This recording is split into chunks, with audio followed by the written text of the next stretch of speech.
Bueno, vamos a recibir el primer invitado para la primera conferencia de estos diálogos urbanos. Para tratar de la construcción colectiva de los espacios públicos, escuchamos a Fernando Carrión.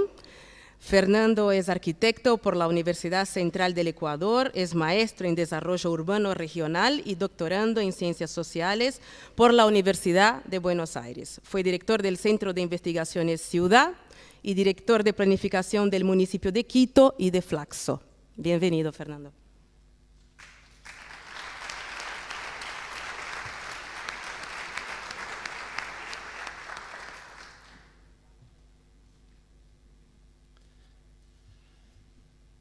Buenas noches con todas, buenas noches con todos. Es para mí obviamente muy grato volver a esta maravillosa ciudad de Montevideo para hablar de un tema que sin duda es de muchísima importancia para en general las ciudades de América Latina y del mundo, como es el tema del espacio público. Y mucho más en una ciudad donde, como hemos visto en la ciudad, los que hemos llegado y ahora hemos escuchado, hay una política pública, una política urbana absolutamente explícita que hace que sea una ciudad de alguna manera obligada de venir para conocer qué es lo que se está haciendo, porque yo tengo la tesis de que en muchas de las ciudades en América Latina la plaza es un producto en vías de extinción y el caso de Montevideo pues eso no es así. Entonces lo que vengo a presentarles a ustedes son algunas ideas, reflexiones sobre el tema del espacio público, como lo veo yo en general en América Latina. Y antes de empezar quiero saludar a Mariano Arana, que hace mucho tiempo no lo veía y me alegra profundamente verle en esta ocasión aquí en esta sala. Así que un saludo, Mariano. Voy a poner a consideración de ustedes el nombre de la exposición, que es Espacio Público, su compleja producción social. ¿Por qué compleja? Porque obviamente no es algo fácil, porque hay muchas determinaciones, no hay una sola, y porque hay un proceso de producción, no es algo que surge de la nada, sino que hay una voluntad consciente de llevar a cabo este proceso, y todo proceso de producción implica eso. Y es un proceso de producción, y aquí quiero acentuar el hecho de que es una producción social, por el peso que tiene el espacio público hoy día desde la perspectiva económica, como vamos a ver, porque estamos viviendo una de las grandes tensiones, una de las grandes contradicciones de la ciudad de América Latina alrededor de la democratización y la liberalización de la economía. Y en ese sentido, obviamente que el espacio público termina siendo una especie de dique, una especie de problema para la acumulación. Me gusta mucho el fútbol y quiero empezar con una cita como tienen ustedes ahí. Eso, perfecto. Johan Cruyff, que desgraciadamente hace un par de años nos dejó. Él dice: tal como se han puesto las ciudades hoy en día, resulta difícil encontrar calles en las que se pueda jugar. Hoy día el monopolio de la calle está ejercida por el automóvil, por el vehículo automotor. Ya no se puede jugar en las calles. Y una segunda cita de Jordi Borja, que él señala explícitamente y dice: la ciudad es el espacio público. Dos citas fuertes, la una de un espacio en particular como es la calle, que va perdiendo las funciones para las cuales eran, y lo otro, lo que significa en términos generales la ciudad. ¿Por qué discutir el espacio público ahora? Porque hay, como les decía hace un momento, una gran tensión, una gran contradicción entre los procesos de democratización que ha vivido América Latina, principalmente desde la década de los años 80, principios de los 80, cuando se empiezan a revertir los procesos dictatoriales aquí en el Cono Sur, en mi país, en el Perú, en Centroamérica, etc. Y lo que es interesante es que no solo que hay un retorno a la democracia, sino que hay una extensión de la democracia por el territorio. Para que ustedes vean, en 1980 solo 7 países de América Latina elegían autoridades locales, solo 7. Hoy día todas las autoridades son electas popularmente. En otras palabras, la democratización que vino en la década de los años 80 sobre la base del retorno a los procesos de elección en los niveles nacionales se extendió por todos los territorios. Pero simultáneamente a ese proceso también se vino un proceso muy fuerte de reforma del Estado sustentado en la liberalización de la economía. Se privatizaron los servicios, el transporte, la energía eléctrica, la telefonía, el agua potable, etc. Y desde ese momento, la gran contradicción de la urbanización en América Latina está alrededor de la democratización y la liberalización de la economía. En ese contexto hay que discutir lo que es el espacio público. Porque para los unos significa una cosa y para los otros, obviamente, que significa otra. Y hay que ubicarse en esa tensión para ver qué se puede hacer con respecto a los espacios públicos. Una segunda consideración es que el proceso de urbanización en América Latina ha sufrido un cambio sustancial. Más o menos en la misma época, los años 80, lo que nosotros teníamos era lo que se definía como la ciudad central o la ciudad nuclear, que tenía un vínculo muy estrecho con el campo o un vínculo muy estrecho, cuando era un área metropolitana, con las regiones. En esa época la relación era del campo y la ciudad, que incluso muchos autores hablaron de la gran contradicción del campo con la ciudad. Pues esa ciudad ya no existe. Hoy día las relaciones de la ciudad ya no es ni con el campo ni con la región, sino con otras ciudades. Han aparecido las relaciones interurbanas y han aparecido las relaciones transurbanas. Y aquí un pequeño paréntesis. Vayan al diccionario de la Real Academia de la Lengua y vean qué es interurbano y va a aparecer simplemente que es el servicio de comunicación básicamente de autobuses. Vayan al diccionario de la Real Academia de la Lengua y busquen transurbano y no van a encontrar. ¿Qué quiere decir esto? Que está muy retrasado, muy rezagado respecto a los procesos de urbanización que están ocurriendo en América Latina. Y entonces hoy día lo que tenemos son relaciones entre ciudades. Por ejemplo, las ciudades de frontera, que hoy día tienen un peso muy grande. Por ejemplo, los clústeres, que es una urbanización regional sobre la base de múltiples ciudades. Por ejemplo, los sistemas urbanos, las redes urbanas, o la urbanización de regiones a través de múltiples ciudades. Quizás el caso más sintomático en América Latina sea Ciudad de México.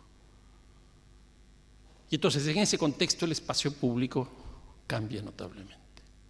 Ya no se puede hablar del espacio público de esta ciudad, sino tenemos que hablar del espacio público de este sistema urbano. El espacio público de esta lógica transurbana. Saskia Sassen, que va a estar en estos días también aquí en la reunión, ella sostiene que hoy día se vincula el norte del sur, se vincula el norte de las ciudades del sur con el norte, con las ciudades del norte. ¿Qué quiere decir esto? Que hay ciertos mercados, que hay ciertas centralidades, que hay ciertos espacios públicos que tienen cierta calidad en las ciudades del sur que se vinculan con los del norte. Esto significa que ya el espacio público no es exclusivamente estructurante o estructurador de una ciudad, sino más bien de un conjunto de relaciones que están explícitamente establecidas. Por eso es que en general en América Latina se ha instalado el debate respecto del espacio público. Y es relativamente reciente, porque a fines del siglo pasado, principios de este, nosotros discutíamos principalmente el problema de la vivienda de los sin techo, el proceso de migración del campo a la ciudad, el problema de la renta del suelo, etc. Y hoy día uno de los temas claves es, sin duda, el del espacio público. Y es tan significativo el tema del espacio público que hoy día podemos decir que es un concepto polisémico. ¿Qué quiere decir que es un concepto polisémico?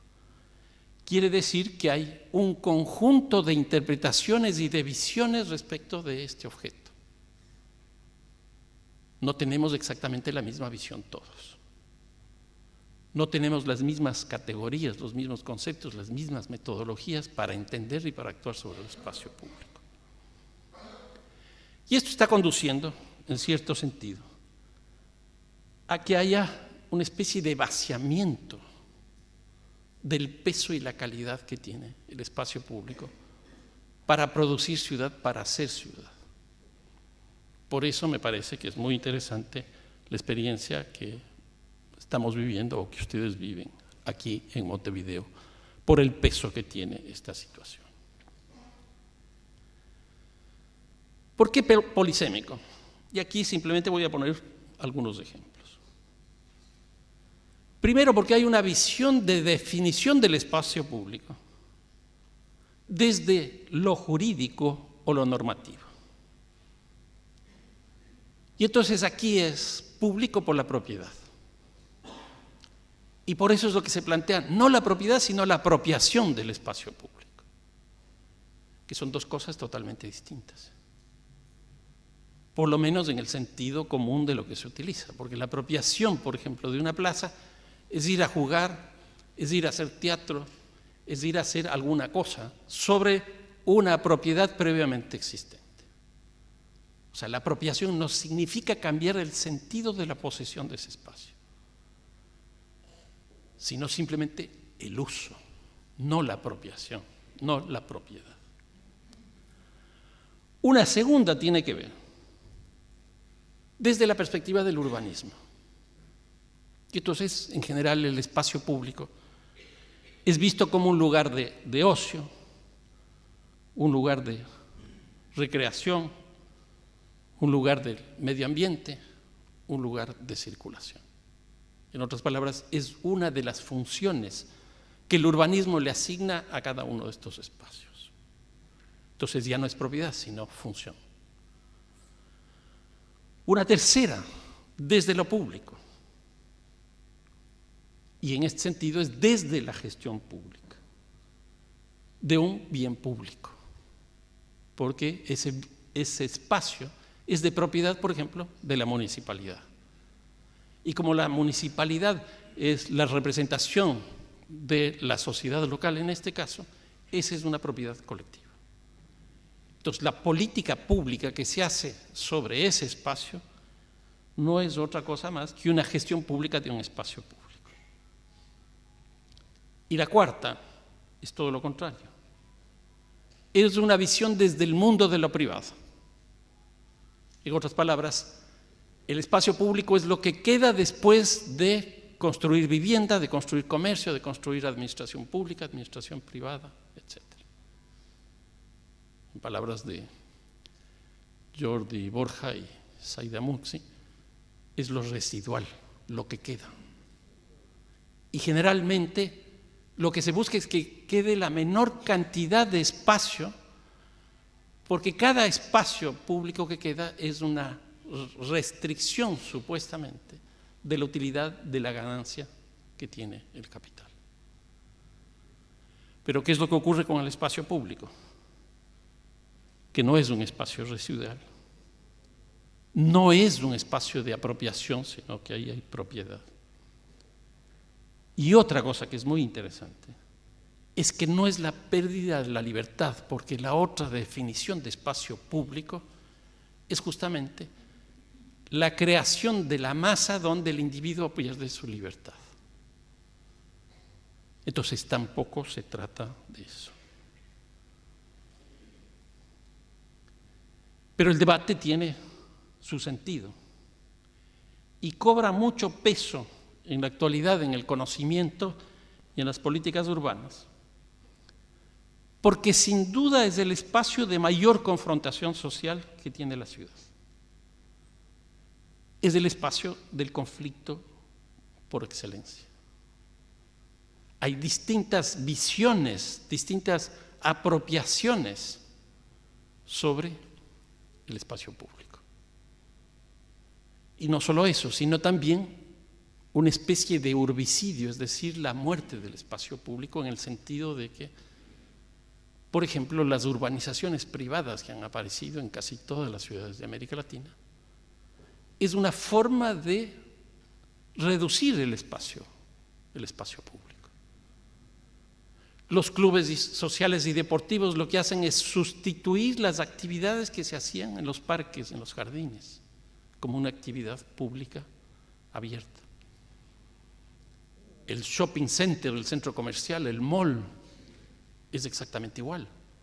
Sustituyen a la feria que se hacía en el espacio público y se enclaustra en un espacio privado. Entonces aquí lo que tenemos es un espacio de confrontación.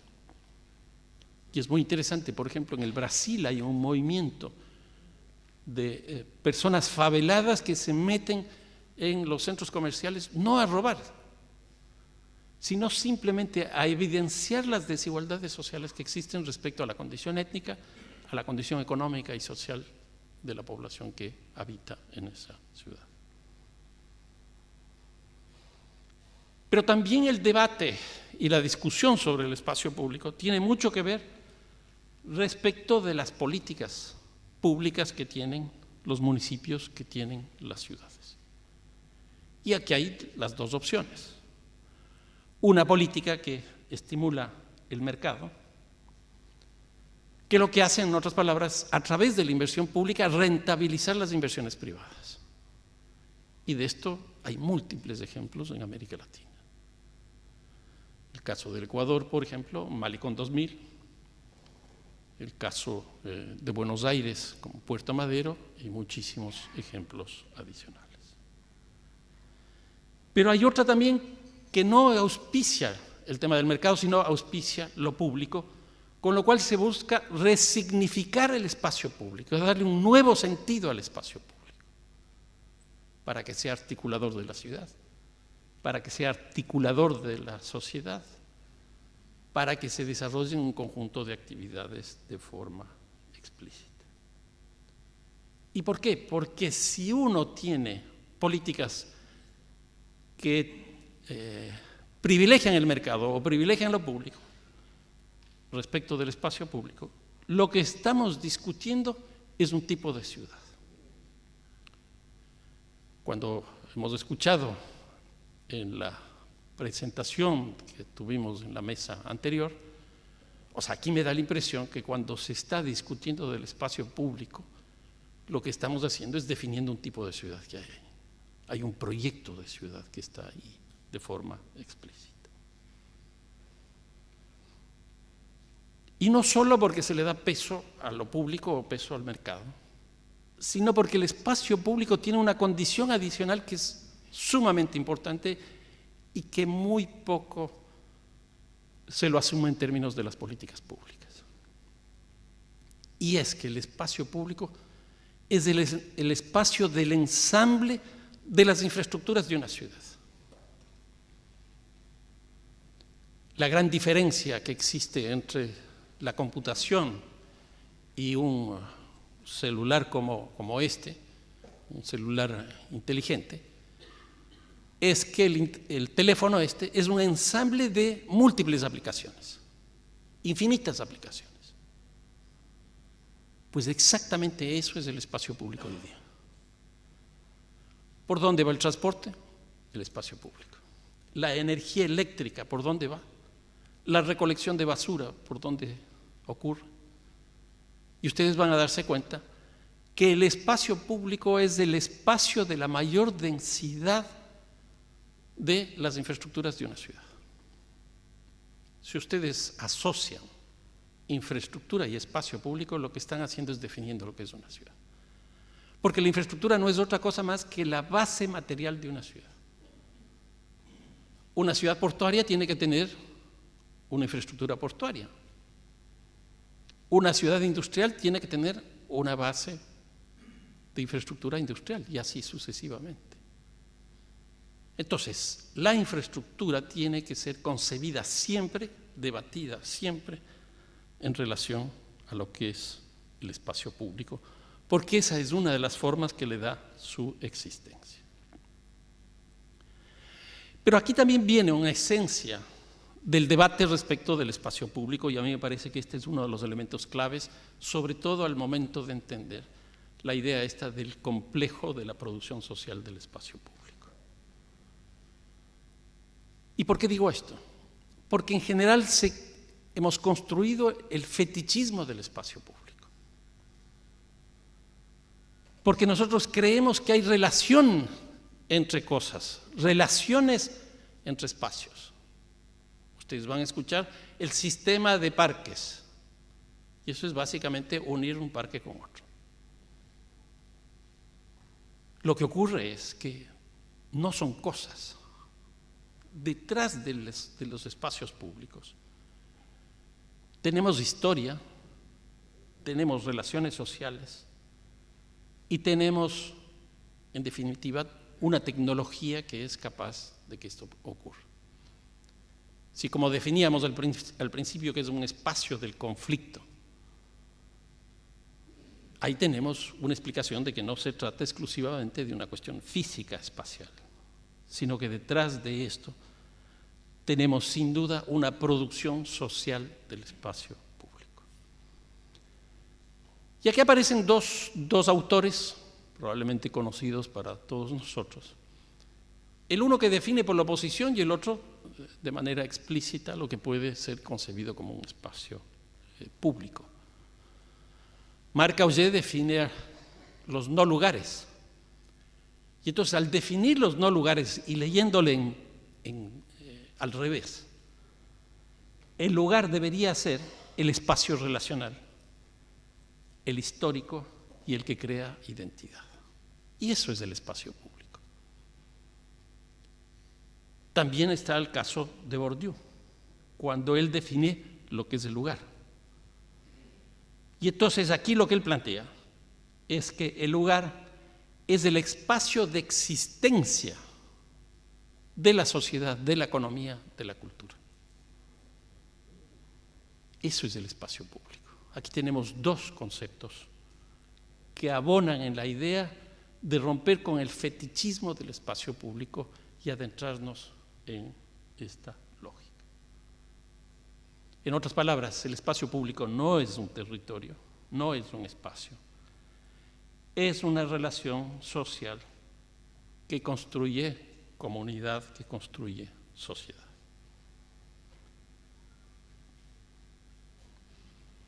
Si el espacio público es histórico, por lo menos aquí hay dos dimensiones que me gustaría señalar.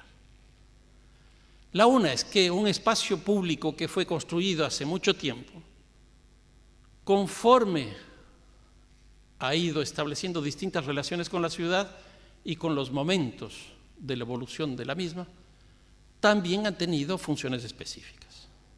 Por ejemplo, originalmente pudo haber sido simplemente funciones mercantiles. Era la feria, era el mercado. Después pudo haber tenido funciones políticas. Por ejemplo, las plazas mayores. Y después de ese mismo espacio simplemente puede ser que tenga funciones estéticas para el placer del turismo principalmente. Esto es simplemente ejemplos. En otras palabras, en cada momento un mismo espacio público puede tener funciones totalmente distintas. Pero lo más importante es que el espacio público en América Latina ha tenido dos momentos. Uno primero, cuando el espacio público ordenaba el espacio privado. Cuando el espacio público construía la ciudad. Aquí pueden ver la ley de Indias, pueden leer muchas de nuestras ciudades, como por ejemplo alrededor de la plaza principal se iban ubicando las funciones simbólicas más importantes del momento.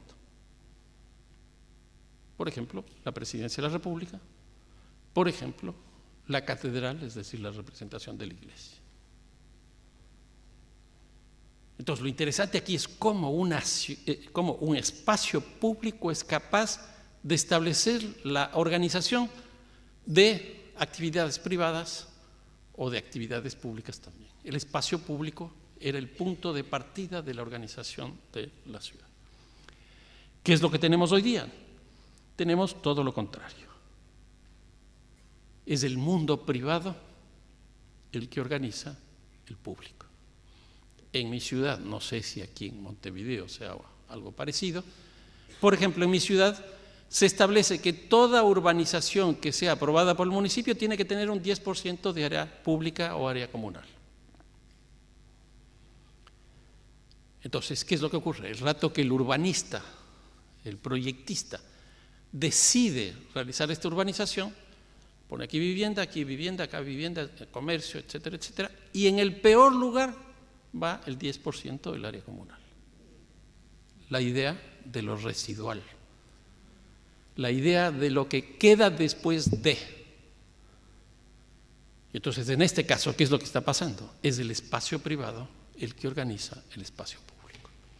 Este es un debate que deberíamos tener para ver la posibilidad de que se retome la lógica pública del sentido de la producción y del hacer de la ciudad.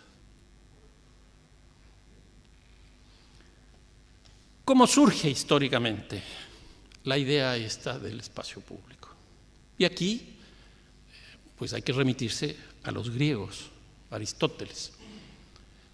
Él definía, por ejemplo, a la ciudad como la polis, es decir, una comunidad política. La ciudad como comunidad política.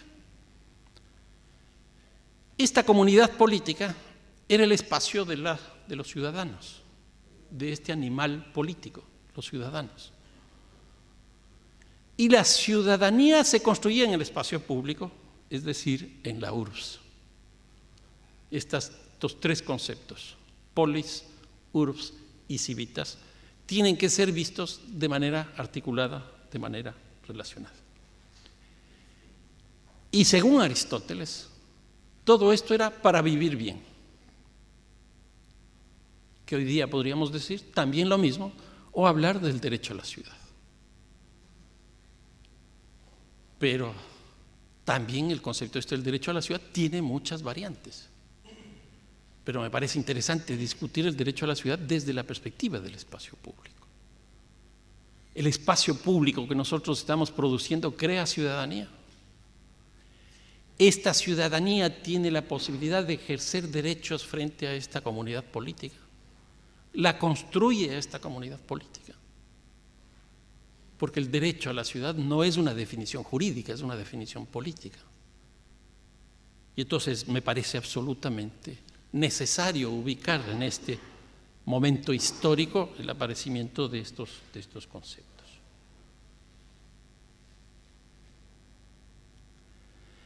¿Qué es lo que ocurre hoy día? Si eso era el pasado, el origen, ¿qué es lo que está pasando hoy día con la globalización?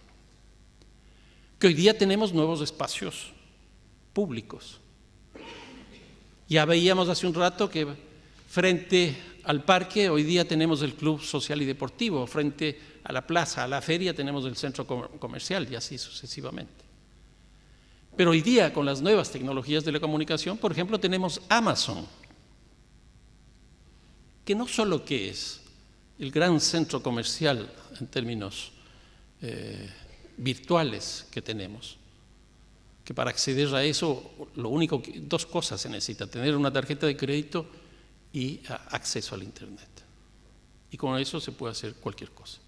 Pero, por ejemplo, hoy día hay una discusión en los Estados Unidos respecto de dónde localizar a Amazon, en qué ciudad localizar a Amazon.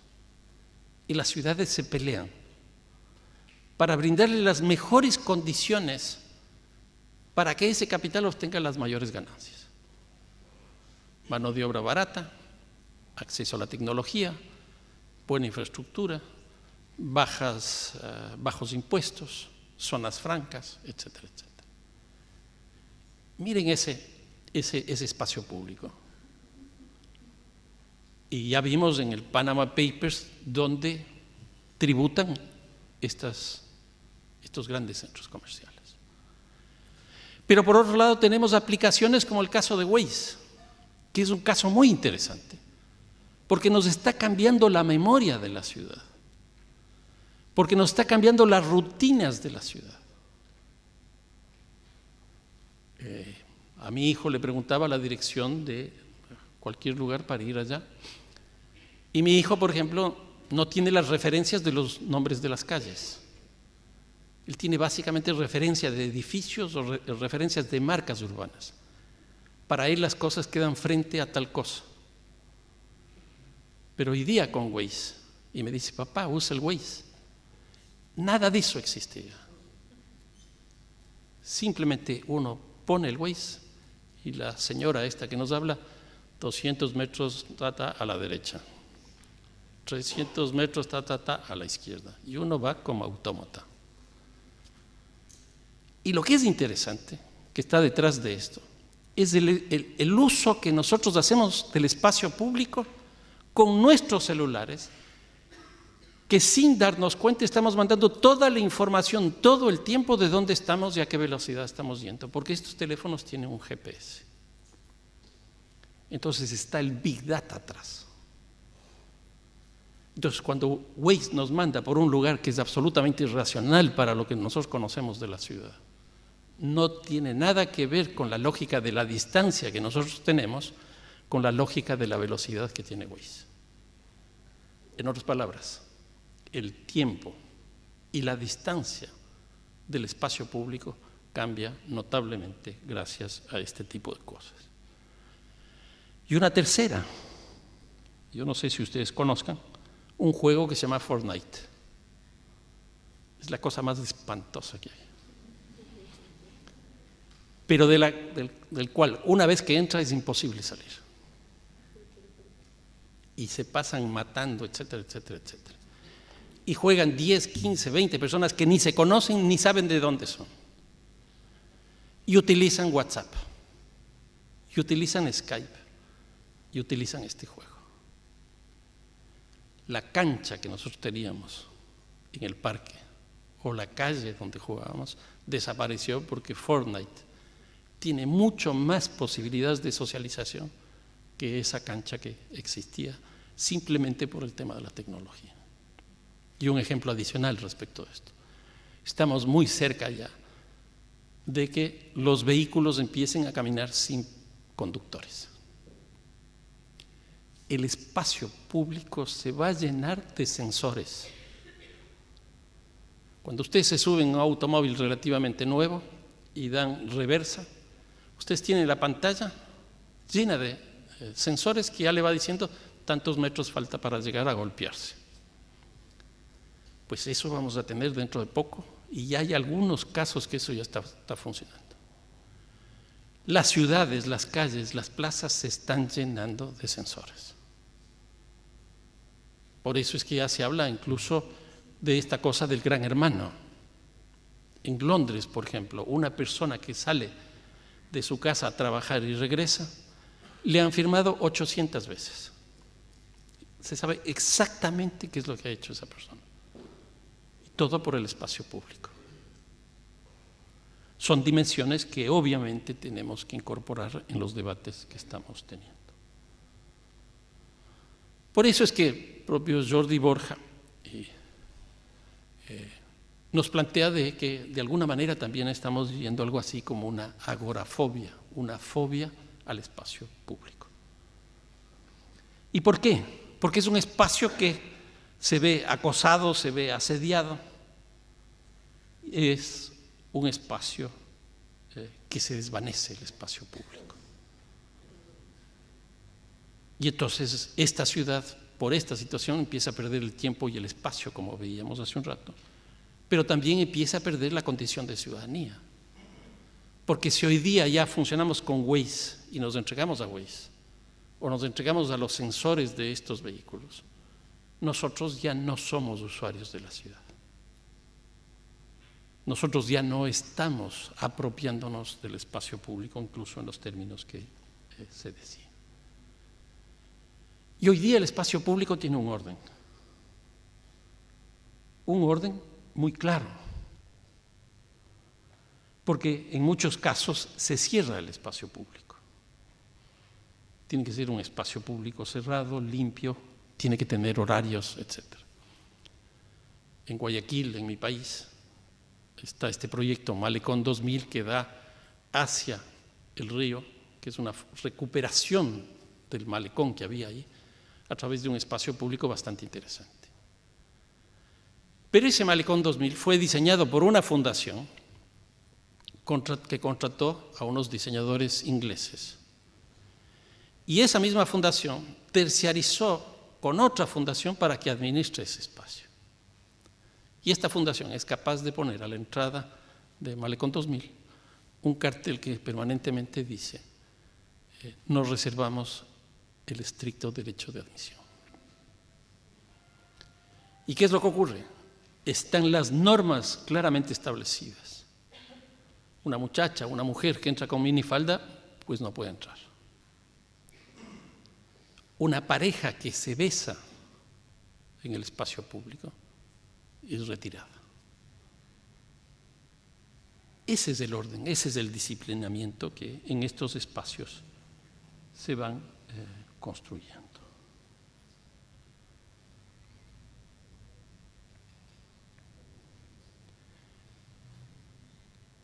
¿Qué es lo público del espacio público? La ciudad y el espacio público no es el espacio de lo doméstico privado, es de lo público.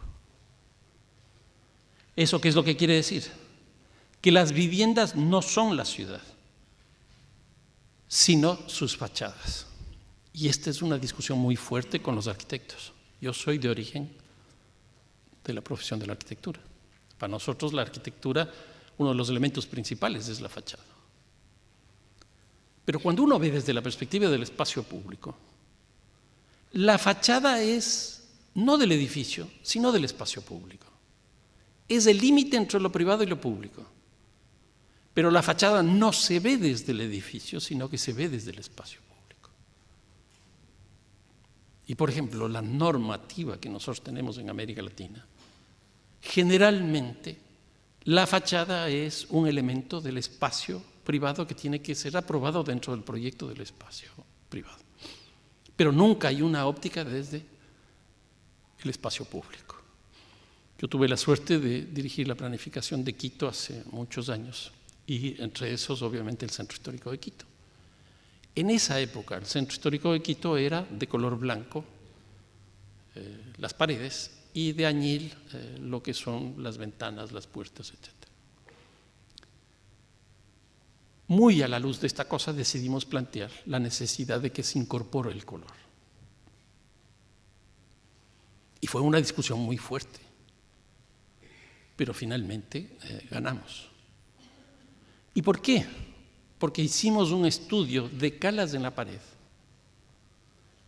y vimos ahí que en cada momento de la historia se pintaba con la tecnología del momento, con los materiales del momento y con los colores de esa época. Si eso era así, ¿por qué no teníamos que hacer nosotros exactamente lo mismo? Mucho más cuando nos dimos cuenta de que estas calas eran casi generacionales. Entonces ahí llegamos a la conclusión que si nosotros no hacemos eso, eso va a significar que la próxima persona, la próxima generación que venga y haga un estudio de las calas en las paredes, no va a encontrar la huella nuestra. Y cada generación tiene que dejar su huella.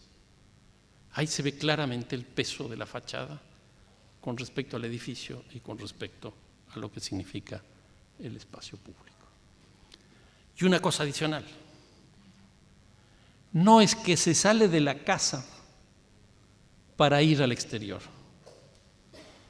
Se sale de la casa para ir adentro, para ser parte y construir el espacio público y producir pensamiento cívico, la ciudad. Esto es de Ortega y Gasset. A mí me fascina. Yo creo que esto es clarísimo. No se sale para ir afuera, sino que se sale para ir adentro, porque se sale para ir a la ciudad, se sale para ir al espacio público, para estar con la gente. Y ahí es donde se termina construyendo esta situación. Y obviamente, la expresión más clara y más evidente del espacio público es la plaza, el ágora. Pero como les decía, en muchos lugares la impresión que yo tengo es que la plaza es un producto en vías de extinción. ¿Cómo define Ortega y Gasset también? Que es una definición que a mí me parece que es la más importante, no solo respecto a la plaza, sino respecto al espacio público. Él dice que la plaza es un espacio vacío que se llena de ciudad. Un espacio vacío que se llena de ciudad. Y hace una comparación metafórica con lo que él llama un fusil un tubo de un fusil. Y dice, eso es exactamente una plaza, porque el fusil, el cañón del fusil, es un espacio vacío que se llena de alambre y por donde transita una bala. La plaza es lo mismo, es un espacio vacío que se llena de ciudad y por donde camina, transita la gente y está la gente. Cuando nosotros diseñamos espacio público, lo que estamos diseñando es una ciudad. Es un espacio vacío que se llena de ciudad.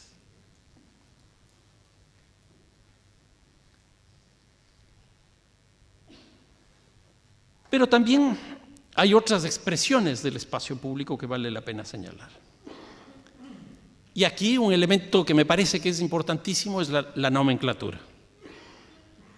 Porque en toda ciudad hay espacios que son innombrables, que no queremos ni siquiera llamarles, que no tienen nombres. Quizás referencias geográficas, allá en el norte, allá en el sur.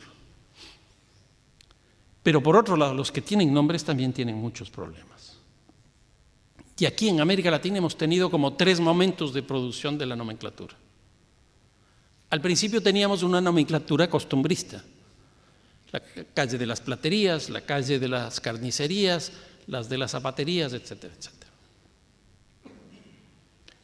Pero con la independencia, con el proceso de independencia, empezamos a dejar atrás esta nomenclatura costumbrista y empezó a aparecer una nomenclatura conmemorativa. Nos llenamos de generales, de fechas de batallas, de nombres de lugares donde se producían las batallas. Que a mí me parece que aquí hay que resignificar lo público desde la perspectiva de la nomenclatura. Y hay 2 ejemplos de 2 administraciones españolas manejadas por 2 mujeres.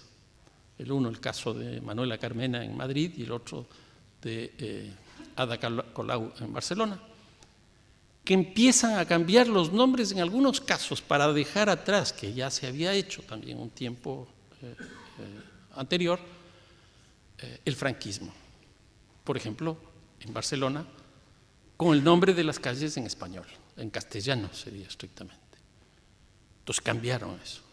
Pero hoy día lo que está ocurriendo es que las calles del espacio público, etcétera, empiezan a feminizarse.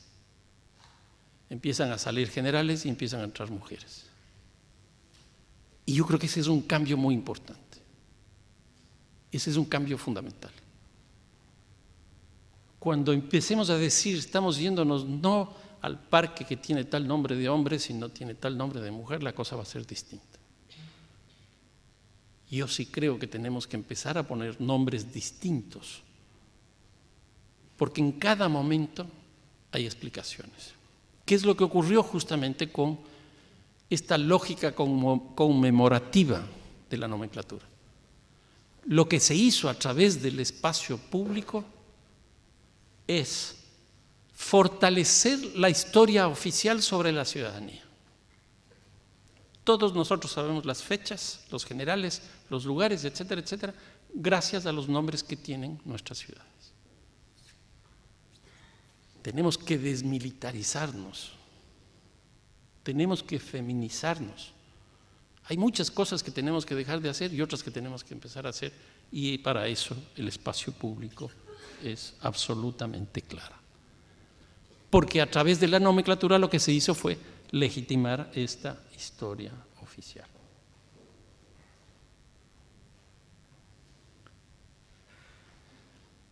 El espacio público es el espacio de la alteridad, de reconocimiento del otro, del conflicto con el otro, del respeto con el otro. Y en ese sentido, son tres elementos principales de la alteridad. El uno es el de la construcción de la vida colectiva que se hace en el espacio público. El segundo, el de la representación social. Y el tercero, el de la organización de la ciudad. Entonces, en el de la vida colectiva, por ejemplo, es donde se busca la participación de la población, la pedagogía del encuentro con el otro, la integración con otros sectores. Desgraciadamente, los espacios públicos se van haciendo cada vez más homogéneos. En el caso de la representación también, porque aquí empiezan a visibilizarse ciertos sectores que nunca han tenido voz y que nunca se los ha visto. Aquí tengo dos ejemplos que son interesantes. El uno, de la apropiación simbólica de los espacios públicos, como fue el Zapatur, que esto ocurrió con el movimiento zapatista en México a principios de este siglo, cuando decidieron salir del extremo sur de México, pasando por cada una de los pueblos y ciudades hasta llegar a Ciudad de México. Llegaron a Ciudad de México y se localizaron en el Zócalo. Y eso les proyectó y les convirtió en un movimiento nacional de reconocimiento internacional. Pues exactamente lo mismo ocurrió en Buenos Aires con las Madres y Abuelas de Mayo. Los miércoles dándose las vueltas, las locas de Mayo, ta. Si no hubiera sido por la plaza, no se hubieran visibilizado. La plaza tiene que tener ese peso fundamental. Tiene que ser el lugar, como decía el intendente al principio, donde 4 puedan estar juntos y puedan decir lo que tengan que decir. Eso es absolutamente necesario. Y luego está la organización de la ciudad. ¿Dónde está la centralidad? ¿Dónde está la periferia?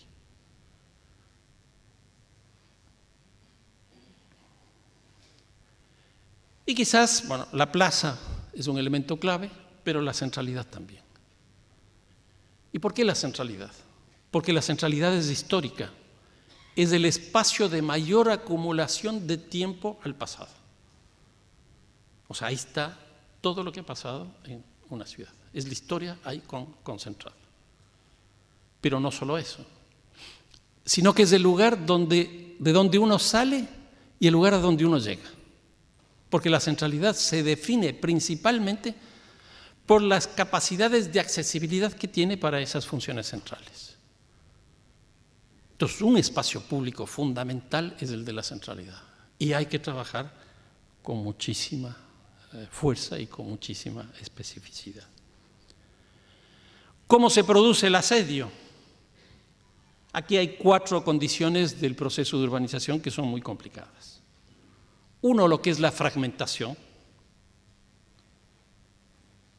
o la segregación urbana que todos conocemos, pero en el caso actual, esta segregación urbana y esta fragmentación lo que está produciendo es que en vez de tener ciudadanos tengamos extranjeros. Porque, por ejemplo, no es el caso aquí en Montevideo, en Uruguay, para entrar a un edificio uno tiene que entregar la cédula de identidad, el pasaporte, y luego tiene que pasar por un lugar donde le hacen un cacheo como si fuera la aduana. Uno es extranjero. Y cuando pasa de un barrio hacia otro barrio, exactamente ocurre lo mismo. Nuestras ciudades son hoy día ciudades de extranjeros. Estamos llenos de foráneos. Una segunda cuestión es el tema de la segmentación. ¿Y por qué? Porque hay una gran distancia entre pobres y ricos. Mientras el rico vive el tiempo, el pobre vive el espacio. Y no hay posibilidades que se junten estas dos cosas. Una tercera determinación es la difusión, ese urbanismo difuso que tenemos nosotros, que hace que pierda identidad, que adquiera la condición de no lugar, como veíamos hace un rato con Marc Aullet. Y en cuarto lugar, el tema de la privatización. La privatización es un elemento que termina erosionando los espacios públicos. Veamos lo contrario. Si lo anterior era el asedio, ¿cuáles son los elementos claves del espacio público para aportar al nuevo urbanismo? La condición simbólica. Tenemos que construir espacios simbólicos para que la gente construya elementos identitarios. Por eso es que los centros históricos son espacios simbólicos. Por eso es que los espacios públicos son espacios simbólicos de identidad. En tercer lugar, que sean espacios simbióticos, es decir, que logren la posibilidad de la integración del encuentro entre los distintos. En tercer lugar, que haya intercambio. Y esto es muy interesante cuando uno compara el centro y la periferia. La información que hay en el centro no existe en la periferia. La pobreza de la periferia es también por la falta de información que el espacio público tiene ahí. Cuando uno va al centro, la cantidad de publicidad, la cantidad de gente, la cantidad de actividades que existen, hacen que justamente el intercambio sea muy fuerte. En las periferias eso no existe. Y lo último es el civismo. El espacio público tiene que ser un espacio cívico, donde se construya justamente ciudadanía. Conclusiones. Los grandes proyectos de ciudad han tenido, al menos creo yo, 3 orígenes. Uno, que proviene de la recuperación de la historia, porque inicialmente estas ciudades le dieron la espalda a la misma. Es increíble, de los estudios que he tenido la oportunidad de hacer, casi todas las ciudades le dieron en un momento de su historia la espalda al origen de la historia. Las ciudades europeas, pero las ciudades de América Latina también, por ejemplo, mi ciudad, Quito, le dio la espalda al centro histórico. Las ciudades de los ríos le dieron la espalda al río. Probablemente por aquí algo de eso puede haber pasado. Las ciudades le dieron la espalda, las ciudades portuarias le dieron la espalda al puerto. Pero cuando deciden construir un proyecto de ciudad distinto, lo que ocurre es que ya no le dan la espalda, sino que le dan la cara a la historia. La ciudad de Quito empezó a construir un proyecto de ciudad en el momento que descubrió que había el centro histórico. El ejemplo que les ponía de Buenos Aires con Puerto Madero me parece que es clarísimo. El caso de Rosario me parece que también. Pero también hay otra forma en términos históricos, y es que hay una especie de refundación democrática de las ciudades. Por poner un ejemplo, el caso de Madrid con Tierno Galván, que le tocó administrar la ciudad en el tránsito de la dictadura franquista hacia la democracia española, todo ese periodo de transición, y le cambió la ciudad. Pero eso ha ocurrido también, por ejemplo, en ciudades como Bogotá o Ciudad de México, que no era un tránsito de un sistema dictatorial a uno democrático, sino que fue el tránsito de una ciudad que tenía la autoridad delegada por el gobierno nacional o gobierno estatal hacia una persona que iba a dirigir esa ciudad. Era interesante ver eso, cómo no se discutían los proyectos de ciudad, no se discutía políticamente esas candidaturas, los programas, etcétera, etcétera. En el año 88, en Bogotá, se elige por primera vez el alcalde de Bogotá y empieza todo un proceso donde probablemente la figura más importante sea Antanas Mocos. ¿Y qué es lo que hizo? Utilizar el espacio público para una lógica pedagógica. Y Ciudad de México en el año 97, algo parecido. Ahí tienen 3, Tierno Galván, Antanas Mocos y Cuauhtémoc Cárdenas, en Ciudad de México. Los 3 usando el espacio público. El ejemplo anterior de la recuperación de la historia también era el espacio público. Y una tercera lógica de construir un proyecto de ciudad proviene de los momentos de graves crisis. Por ejemplo, el caso de Medellín por la violencia. Y entonces la violencia había evaporado el espacio público, ya no se podía salir de mañana, de tarde, de noche, etc. O el caso de Curitiba, que tenía un problema complicado en términos ambientales y en términos de movilidad. Y entonces a partir de eso construyeron un proyecto de ciudad. El uno con el peso en el transporte, en el medio ambiente, que fue el caso de Curitiba, y el otro con una política de seguridad. Los dos casos, el espacio público. Y podríamos sumar, por ejemplo, en Brasil, el caso de Porto Alegre o Belo Horizonte con el presupuesto participativo. El espacio público, nuevamente. En otras palabras, creo que el espacio público es el espacio a partir del cual se puede construir un proyecto de ciudad. Y termino con una cita también de fútbol que dice lo siguiente: yo coloco perfectamente a mis jugadores en la cancha, lo que pasa es que empieza el partido y ellos se mueven. Tenemos que empezar a entender los espacios públicos con actores, los actores en movimiento. Si Alfio Basile, que es el dueño de esta cita, era entendido como un entrenador, era un estratega. Nosotros tenemos que convertirnos en estrategas entendiendo la lógica del partido y entendiendo la lógica del movimiento. Y esto creo que hizo Patricia al organizar este seminario, que lo organizó también, que el día de mañana juega Peñarol con el equipo mío, y ella se encargó de organizar para que estas dos cosas coincidieran. Muchísimas gracias.